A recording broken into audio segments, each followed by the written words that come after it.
Hi hello guys, hi to everyone. ఎలా ఉన్నారండి? అందరూ బాగున్నారా? నేను కూడా బాగున్నానండి. చాలా రోజులైంది కదా వీడియో పెట్టక, చాలా రోజులైంది.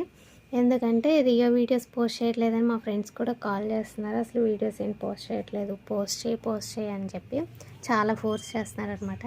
నేను రియో వీడియోస్ పెట్టకపోవడానికి రీజన్ ఏంటంటే, దానికి ఫుల్గా క్రాఫ్ అనేది చేపించేసాము, మొత్తం హెయిర్ అనేది రిమూవ్ చేపించేసాము. అందుకే దాని వీడియోస్ అయితే పోస్ట్ చేయట్లేదు. అలా చూసి దాని వీడియోస్ తీయాలని నాకు అనిపించలేదు, అందుకే పోస్ట్ చేయట్లేదు. ఇప్పుడు కొంచెం దానికి హెయిర్ అనేది గ్రోత్ అయింది కాబట్టి దాని వీడియోస్ అయితే పోస్ట్ చేస్తాను. అలాగే స్టిచ్చింగ్ వీడియోస్ కూడా పోస్ట్ చేస్తాను అన్నాను కదా, దానికి కూడా కొంచెం నిదానంగా వీడియోస్ తీసుకుంటూ స్టిచ్చింగ్ చేసుకుంటూ కొంచెం టైం పడుతుంది. అందుకే నేను నిదానంగా అవి అనేది తీసుకున్నాను అనమాట. సో ఇక నుంచి డే బై డే వీడియో అనేది పోస్ట్ చేస్తాను. మీకు రియో వీడియోస్ కావాలా, స్టిచ్చింగ్ వీడియోస్ కావాలా? ఇన్నాళ్ళు రియో వీడియోస్ మిస్ అయ్యారా లేదా? ఒక చిన్న కామెంట్ అయితే చేయండి. Wait for another video. Thank you for watching.